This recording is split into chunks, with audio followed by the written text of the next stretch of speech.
Bonjour à tous et merci de regarder RTI 1. Il est 6h30. Le président de la République, Alassane Ouattara, recevait mardi au palais de la présidence de la République le ministre togolais des Affaires étrangères, de l'intégration régionale et des Togolais de l'extérieur. Le professeur Robert Ducé était porteur d'un message du président Faure Esozina Gnassingbé. Les échanges ont porté sur les questions de paix et de sécurité dans la sous-région. On en parle avec Jérôme Kofi Aboulan. Au Togo, il est le ministre des Affaires étrangères, de l'intégration régionale et des Togolais de l'extérieur. Robert Ducé, c'est son nom. Il a échangé ce mardi au palais présidentiel avec le président de la République, son Excellence Alassane Ouattara, en tant que porteur d'un message du président togolais Faure Gnassingbé à son homologue ivoirien. Les échanges ont notamment porté sur la paix et la sécurité. Il a été envoyé par le président Faure Esozina Gnassingbé, président de la République togolaise, comme envoyé spécial afin d'échanger avec le président Alassane Ouattara. Comme vous le saviez, ce qui est plus important aujourd'hui, c'est la paix et la sécurité dans chacun de nos pays. Et des discussions que nous avions eues avec le président de la République, le président Alassane Ouattara, il est question de préserver surtout la paix et l'entente entre les peuples et entre nos nations. Et évidemment, nous étions hier à Bamako, où nous avions évoqué la question des 49 soldats ivoiriens qui sont détenus à Bamako. Le président de la République, le président Alassane Ouattara, a montré sa disponibilité à discuter avec la partie malienne, avec l'aide et le soutien du président Faure Gnassingbé afin de rapidement trouver une solution acceptable pour nous tous. Et sur cette situation des 49 soldats ivoiriens détenus au Mali, le ministre togolais a également indiqué que le président Alassane Ouattara a exprimé ses remerciements au président Faure Gnassingbé pour les initiatives prises. Et ce mercredi 20 juillet 2022, le chef de l'État se rendra en Afrique du Sud pour une visite officielle. On regarde les enjeux de cette visite avec Viviane Aïma. L'Afrique du Sud, pays leader sur le continent africain par son niveau de développement. Il n'a fallu que 200 ans pour bâtir cette puissance économique, même si à la vérité, la construction de ce beau et grand pays a été le fait des colons blancs. L'Afrique du Sud aujourd'hui, débarrassée de l'apartheid, est membre à part entière du continent africain. Et la mixité de son peuplement blanc, noir, indien confère du dynamisme à son économie et à sa culture. Leader sur le continent africain, par le niveau élevé de l'équipement de son territoire national, par son organisation, par la force de son économie, par ses ressources minières considérables, l'Afrique du Sud offre de nombreuses opportunités aux autres pays du continent africain à divers plans. Le tourisme, la formation, les soins de santé, les partenariats d'affaires, etc. À cela s'ajoute que la valeur du rand, sa monnaie nationale, semble plus accessible comparativement au dollar et à l'euro. Un rand équivaut à 38,15 francs CFA. La Côte d'Ivoire, sous la conduite du président de la République Alassane Ouattara, s'inscrit à fond dans la démarche d'un renforcement de ses relations avec l'Afrique du Sud. Depuis le 29 juin dernier, la compagnie aérienne ivoirienne Air Côte d'Ivoire assure une desserte directe entre Abidjan et Johannesburg. Et cette visite d'État du président de la République Alassane Ouattara à partir du mercredi 20 juillet en Afrique du Sud vient cimenter ce partenariat. C'est une grande première dans les relations entre la Côte d'Ivoire et l'Afrique du Sud. Comme vous le savez, l'Afrique du Sud est l'une des grandes puissances économiques du continent. Et les relations entre la Côte d'Ivoire et l'Afrique du Sud ont été en deçà de ce qu'elles devaient être. Donc pour nous, c'est très historique et très important parce que cette visite change complètement la donne, non seulement en Afrique du Sud, mais aussi dans les relations entre l'Afrique du Sud et puis la Côte d'Ivoire. Ce que nous souhaitons voir améliorer, c'est surtout le volume du commerce.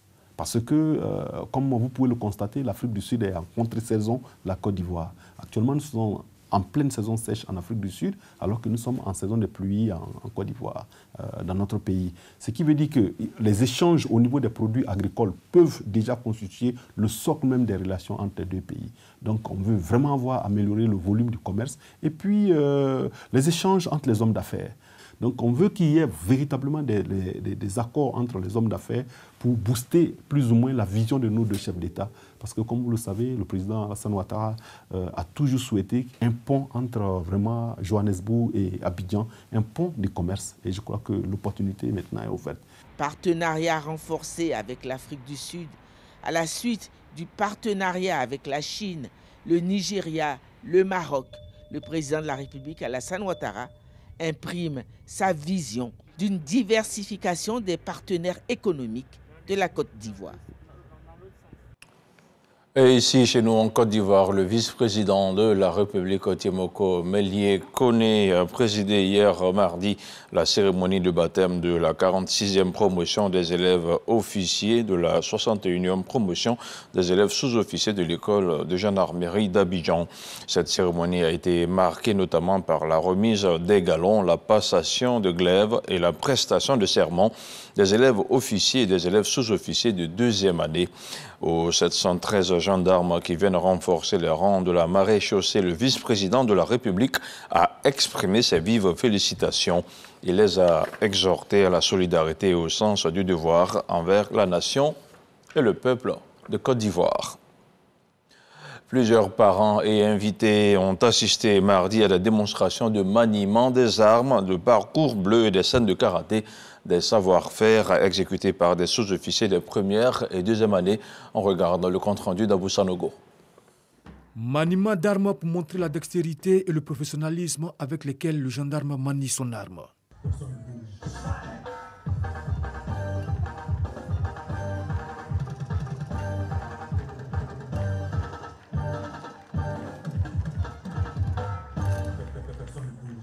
Les élèves sous-officiers de deuxième année ont gratifié le public de prestations à travers des schémas significatifs. On continue, on enchaîne.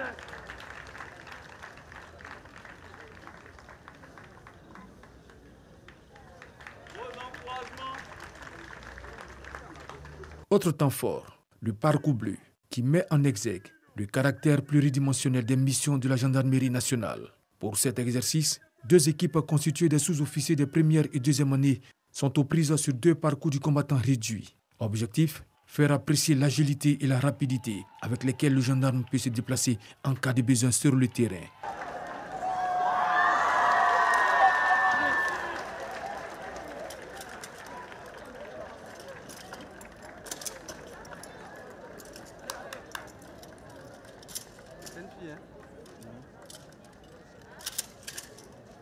Au final, les élèves sous-officiers de deuxième année sont sortis vainqueurs et ont reçu leur trophée des mains du ministre du Tourisme et des Loisirs, Siandou Fofana. Un module consacré aux arts martiaux a fait partie de cette fête. Le public a eu droit à des démonstrations de kata, des mouvements de base combinés, attaque-défense et des casses de planche exécutés par des élèves des premières et deuxième années de l'école de gendarmerie d'Abidjan sous la supervision du maréchal des logis, Diarasouba Abdoul, ceinture noire 5e dan, expert en taekwondo. Un reportage à revoir, bien entendu, sur RTI 1. Pas de répit pour le président de l'Assemblée nationale. Adama Bictogo a visité mardi les gardiens des confessions religieuses de notre pays. Il s'est rendu chez le cardinal Koutoua et chez le Kozima. Moussa Konaté. Adama Bictogo chez Monseigneur Jean-Pierre Cardinal Koutoua. Le président de l'Assemblée nationale est venu solliciter l'appui spirituel de l'éminence homme de Dieu pour la réussite de ses missions à la tête de l'hémicycle. Après avoir eu notre première réunion hier, nous avons donc convenu de venir donc rendre visite et prendre les bénédictions auprès du cardinal pour que ce pourquoi nous nous sommes engagés, que cela réponde aux aspirations du peuple de Côte d'Ivoire. Confier son mandat au guide religieux. La démarche est la même auprès du COSIM. Reçu au siège de l'institution, Adama Bictogo a exprimé sa reconnaissance à l'ensemble des imams pour leur soutien. Le guide de la communauté musulmane, Cheikh Aïma Ousmane Diakité, a fait des bénédictions pour la bonne marche des activités de l'Assemblée nationale. Nous nous donnons le devoir de l'accompagner par nos prières, de l'accompagner par notre présence, de l'accompagner par notre engagement, de l'accompagner par nos encouragements. Et que le leadership de ces pays, conduit par le président Alassane Ouattara, puisse être confirmé dans tous les domaines. Que Dieu bénisse le président Adama Barrow, que Dieu bénisse l'Assemblée nationale, que Dieu bénisse le président de la République Alassane Ouattara, que Dieu bénisse la Côte d'Ivoire. L'Assemblée nationale doit être le moteur du renforcement de la cohésion sociale. Nous avons donc ensemble décidé de mettre en avant la fraternité ivoirienne. Un tel chantier ne peut se réaliser sans l'accompagnement spirituel. À ces différentes rencontres avec les deux guides religieux, le président Adama Barrow a rassuré de son engagement à contribuer au renforcement de la cohésion et de la stabilité dans le pays. Autre chose à présent, le Conseil national de lutte contre la vie chère continue d'occuper le terrain. Il vient de mener une opération auprès des boulangeries. Il s'agissait pour le CNLVCI de les sensibiliser sur l'affichage des prix homologués du pain. L'éclairage de Michel Mambo. Le prix du pain reste inchangé. 150 francs CFA la baguette standard de 174 grammes et 200 francs CFA la baguette améliorée de 232 grammes. Des prix plafonnés par le gouvernement et qui devraient être systématiquement affichés dans les boulangeries. Seulement, la mesure n'est que partiellement respectée. Certains boulangers peinent encore à s'aligner. Pas de répit donc pour la secrétaire exécutive du Conseil national de lutte contre la vie chère.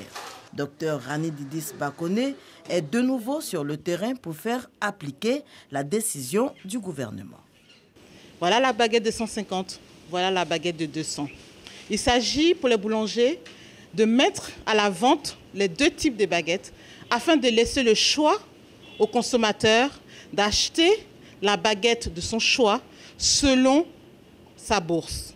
Et toutes les fois où il rentre dans une boulangerie, où il n'y a pas l'affiche, et où il n'y a pas la proposition de la baguette soit de 150, soit de 200, qu'il avertisse le ministère du Commerce, de l'Industrie et de la Promotion des PME en appelant le numéro vert gratuit, le 1343. Yopougon, Cocody, Abobo, plusieurs boulangeries visitées, sensibilisation avant répression, la secrétaire exécutive du Conseil national de lutte contre la vie chère, CNLVC, donne l'exemple tout en distribuant des affiches confectionnées par le ministère du Commerce. Tout contrevenant à ces dispositions va s'exposer à des amendes.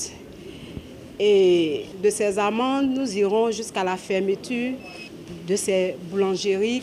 Dr Annie Didis Bakone annonce les couleurs. Le CNLVC et les agents du ministère du Commerce sur le terrain seront intransigeants. Et c'est ce mercredi 20 juillet que démarrent les opérations d'affectation en ligne des élèves de 6e. Ça démarre à minuit, une opération qui concerne tous les élèves admis au CEPE et ayant eu au moins 85 points. Elle vise à impliquer davantage les parents d'élèves dans le suivi de la scolarité de leurs enfants. Plus de détails avec ce reportage de Sephora Zegui. À 23h59 ce mercredi 20 juillet démarre l'opération d'affectation en ligne des élèves en classe de 6e à partir d'un téléphone mobile. À partir du mercredi 20 juillet 2022 à 23h59, les parents dont les élèves ont obtenu un total général pondéré de 153 points jusqu'à 170 points seront invités à les affecter le jeudi 21 juillet, toujours à partir de 23h59, les enfants qui auront obtenu un total général pondéré supérieur ou égal à 136 jusqu'à 170 points seront affectés par leurs parents et à partir du vendredi 22 juillet à 23h59, tous les autres admis à partir de 85 points jusqu'à 170 points seront affectés par leurs parents, toujours par le téléphone portable en envoyant le message DOB au 99 91 et en suivant les instructions. En plus des classes de 6e, l'affectation et l'orientation en ligne concernent également les classes de seconde. Elles donnent la possibilité aux parents d'élèves et à leurs enfants de choisir eux-mêmes une série et un établissement d'accueil. Elles concernent tous les élèves des classes de 3e remplissant les conditions d'orientation à l'enseignement général, c'est-à-dire âgés de 20 ans au maximum, et ayant une moyenne d'orientation supérieure ou égale à 10 sur 20 des directions régionales suivantes: Abidjan 1, Aboasso, Korogo, Soubré et Yamoussoukro. Les dates du démarrage des affectations et orientations en seconde seront communiquées ultérieurement.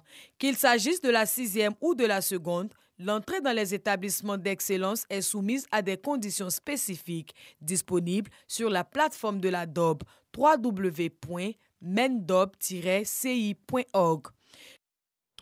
Un lit médicalisé d'une valeur de 26 millions de francs CFA, c'est un don de la République tchèque au CHU de Trècheville.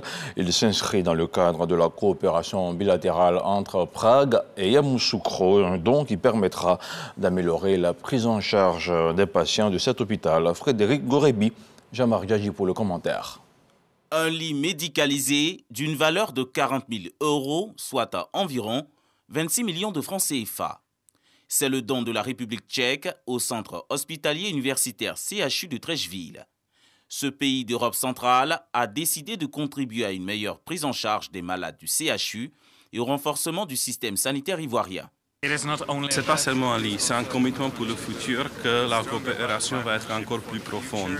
En construisant le centre d'excellence, on va faire des enseignements, on va faire des programmes d'éducation pour les personnes en Côte d'Ivoire, pour renforcer le système de la santé en Côte d'Ivoire. Réceptionnant ce lit médicalisé de grande performance, le ministre de la Santé, Pierre Demba, s'engage à renforcer le partenariat avec la République tchèque. Cette visite conduite par le premier vice-ministre des Affaires étrangères est la suite donc, de notre participation au forum de la République tchèque qui s'est tenu donc, du 17 au 19 mai dernier. Et donc, nous avons identifié des axes de coopération qui auraient pu permettre à notre pays, par rapport à ses ambitions, d'aller très vite donc, dans l'atteinte de la couverture sanitaire universelle. Des échanges s'ensuivent avec la délégation tchèque conduite par le vice-ministre des Affaires étrangères. Au menu de cette rencontre avec le ministre Pierre Demba, la création d'un centre d'excellence dans le domaine de la santé financé par la République tchèque. Un centre qui sera en charge du montage des appareils sanitaires et de la formation du personnel soignant. Il faut le rappeler, le 15 décembre 2020, le CHU de Trècheville a bénéficié de 18 lits de haut standing grâce à la coopération ivoiro-tchèque. Dans l'actualité hors de chez nous, au Niger, des communes de plusieurs régions du pays connaissent actuellement des inondations. Des inondations en raison de fortes précipitations qui s'abattent depuis plusieurs jours en ce début de saison des pluies. Les régions les plus touchées sont celles de Zender, Tillabéri et Maradi, ainsi que Difa et Tawa. Dans son dernier bilan, la Direction générale de la protection civile a recensé une dizaine de morts, plus de 16 000 sinistrés et de nombreux dégâts matériels. En Tunisie, le leader du parti Ennahda, Rached Ghannouchi, s'est présenté hier mardi au pôle judiciaire de lutte antiterroriste. L'ancien président du Parlement tunisien, jusqu'à la dissolution de ce dernier par le chef de l'État, est soupçonné de blanchiment d'argent et de financement du terrorisme. Rached Ghannouchi fait l'objet d'une deuxième enquête, celle sur l'assassinat de Chokri Belaïs et Mohamed Brahmi en 2013. Dans le cadre de cette enquête, il lui est formellement interdit de quitter le territoire tunisien. Et moi, je vous interdis formellement de quitter RTI 1 pour la suite de l'information sur le www.rti.ci. À demain, 6h30.